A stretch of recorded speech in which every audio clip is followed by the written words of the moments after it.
At a family business ceremony, my cousin roared, "You need builders and brick carriers, we know which one she is." I smiled softly. Over 22 years, I took over every silent stake, every fund, every grant. When the last family business fell, the media wrote, "The end of the family name Dynasty." The once proud lineage vanished from every registry, building, and archive. Future generations only find rumors, no official record remains. I still remember the sun on my face that day. It was one of those Alabama summer afternoons that made the air stick to your skin. I was standing off to the side of the old Pritchard Ironworks hall. The ground was soft, just enough to make you feel unsteady in heels. I was 29 then. Clean suit, plain jewelry, hair pinned back the way my mom taught me when I was 12. The event was a big deal. 100-year celebration of Ward Pritchard Family Holdings. Our family business, if you want to call it that. Multiple generations had grown it into a machine: real estate, ironwork, shipping, construction, lumber, and even some education grants for PR started by my great-grandfather, passed down through names like they were crowns. Except I didn't get a crown. I didn't even get a seat. I stood near the back, barely acknowledged, even though I had handled contracts and legal crap for 2 years straight during the housing market crash. I'd kept parts of that empire standing when most were too drunk or too proud to notice the cracks. Didn't matter. I wasn't one of their kids. My dad Carl had married outside the family's high society circle. Mom was a waitress with no last name that meant anything. That was strike one. Strike two. I worked. Not at a desk with a nameplate. I did grunt work. I knew shipping codes and zoning maps better than I knew my own cousins. Strike three. I wasn't a man. Simple as that. So when Reed, my cousin, got up on the little stage in his expensive suit and crocodile grin, I already knew what kind of speech it would be. He was the family's golden boy. Graduated from Vanderbilt, married a judge's daughter, wore rings on 3 fingers. Talked big but never touched anything real in his life. He leaned into the mic, hands spread like he was a pastor delivering a sermon. "We're builders," he said. "This family, our blood built things. Steel. Buildings. Schools. Wealth. And like any project, you need both kinds of people. You need the builders and you need the brick carriers." Then he looked right at me. Right at me. He raised his voice and said, "And we know which one she is." People laughed. Not all of them, but enough. Some looked down. Some smiled awkwardly. Nobody said anything. Not even my Aunt Liz, who used to braid my hair when I was a kid. I didn't say a word either. Just smiled. That small, flat kind of smile you give when you know you've already won, you're just waiting for everyone else to figure it out. What Reed didn't know was that I had been buying them out quietly for almost 5 years at that point. Let's go back. My dad opened a little supply shop in Mobile in the 80s. Tools, concrete, rebar. Nothing fancy. But he made it work. I helped him from the time I was old enough to walk. He believed in paying on time, treating workers like people, and not kissing the asses of the wards. That earned him exile from the family's top table. We still got invites to weddings and funerals, but mostly out of guilt. When Dad died, I was 21. Heart attack in the store office. I found him slumped over, pen still in his hand. Within a week, cousins I hadn't seen in years showed up. Not to help. Not to say sorry. To buy me out. "Let us take this burden off your shoulders," Reed's brother Tyler had said, dressed like he was going to court. I said no. They offered again, more money this time. I said no again. That was the moment I knew I wasn't going to carry bricks. I was going to level their whole house. I went back to school at Knight University of South Alabama. Got a degree in business. Then one in nonprofit management. During the day, I ran the shop and started expanding.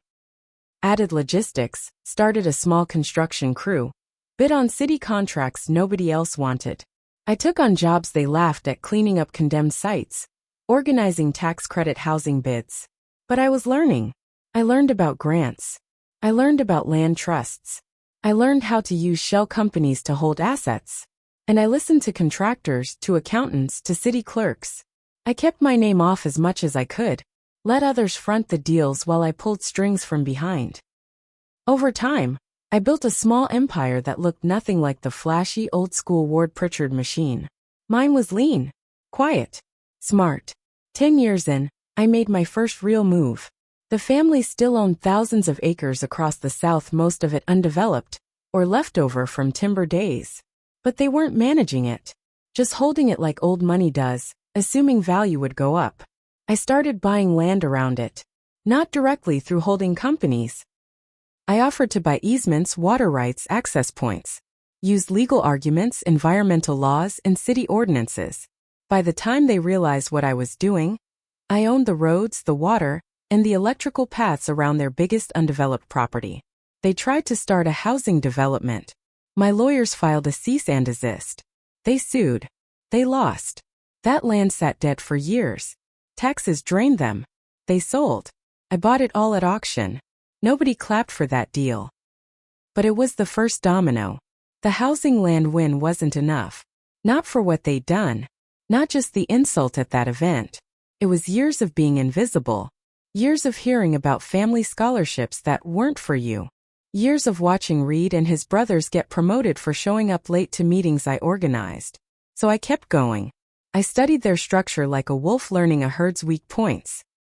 They had layers of old trusts, foundations, and silent investors, most built on handshake deals and outdated bylaws. Their legal department was lazy, complacent. They relied on the family name more than actual compliance. I didn't just want their land. I wanted the whole machine. I hired a forensic accountant. Her name was Carla. Smart, no nonsense. Ex-FBI consultant. I paid her in cash and Bitcoin. Gave her a list of names, companies, dates, and what to look for. 2 months later, she handed me a report. Nearly $7 million had been misallocated over the last 6 years through a grant program the family used for public schools. It was meant for tech in underfunded districts.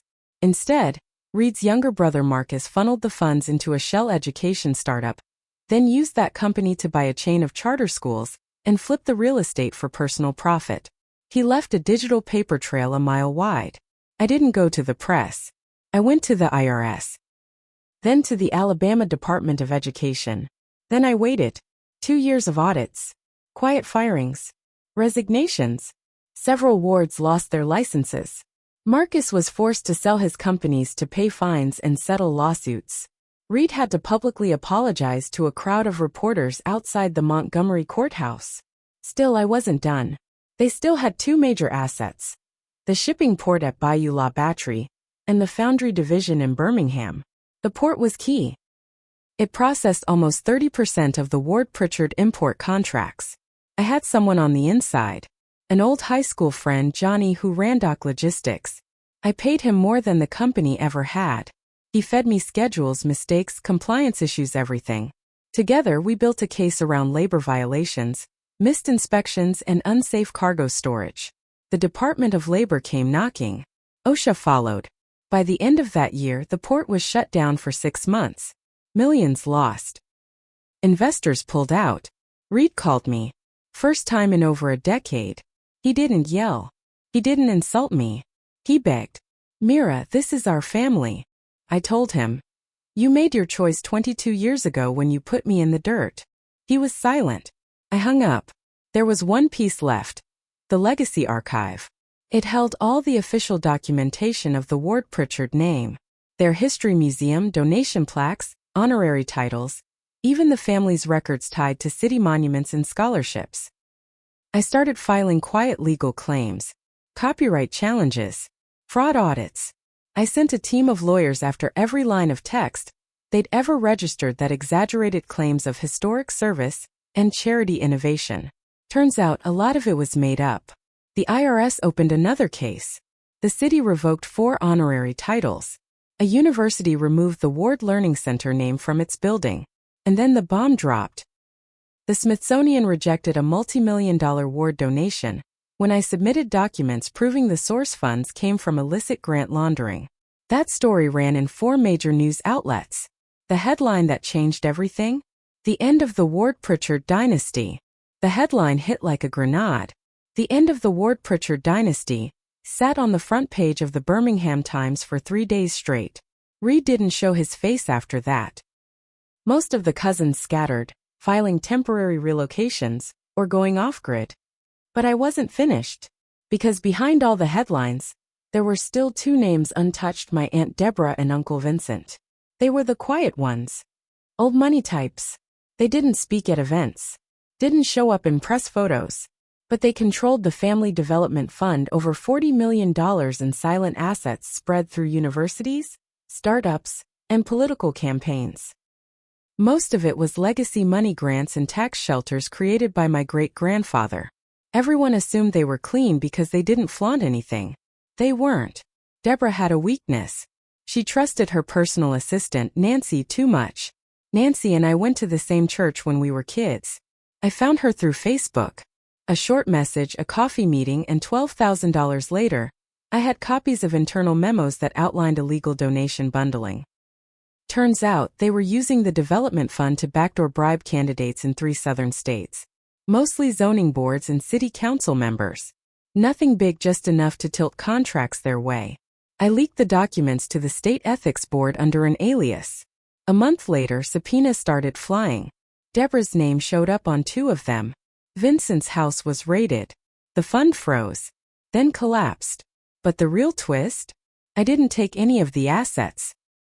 I dissolved the trusts and let the universities and nonprofits keep everything, but only after filing to have the Ward Pritchard name removed from every building, bench, and scholarship. People tried to Google it later. Nothing came up. The digital archives were removed. Records sealed under court orders tied to fraud investigations. By the time I was done, the only place the Ward Pritchard name existed was in old print newspapers and dusty local records that nobody bothered to scan. By year 22, I had everything I wanted almost. The family name was gone. The money dried up. The businesses folded one by one. And the people who once sneered at me couldn't even get callbacks for interviews. Reed sold insurance from a strip mall in Tallahassee. Marcus started a podcast nobody listened to. Aunt Deborah left the country. But revenge, real revenge, doesn't feel like fireworks. It's quiet. It's when you drive through the city and see the empty lot where their office tower used to be. It's when you sit in a coffee shop and hear a college student say, "Ward Pritchard? I've never heard of them." And still, I didn't feel done. I spent so long tearing down their world that I didn't notice what I'd lost building mine. Friends? Gone. I pushed them away. Family? Only Mom. And she barely talks since Dad died. Love? Tried once. He left after he said I scared him. "You don't let anything go," he said. He was right. I became what they feared. Cold. Calculated. Alone. So I did one last thing. I bought the family's first property, the old warehouse my great-grandfather started in. I had it bulldozed. Every brick, every beam. Gone. I built a women's shelter in its place. Named it after my mother. Not a plaque. Not a single word about me. One reporter tried to dig into the story. Tried to write about the mysterious figure who erased a dynasty. I called her. Told her she had the wrong name. Because the truth is, I buried that girl, the one who smiled softly at Reed's insult long ago. Mira W. Didn't win. She just survived long enough to watch them lose. And now? Now when someone asks me where I'm from, I just say, nowhere important. Because the Ward Pritchard name means nothing. Just the way I planned.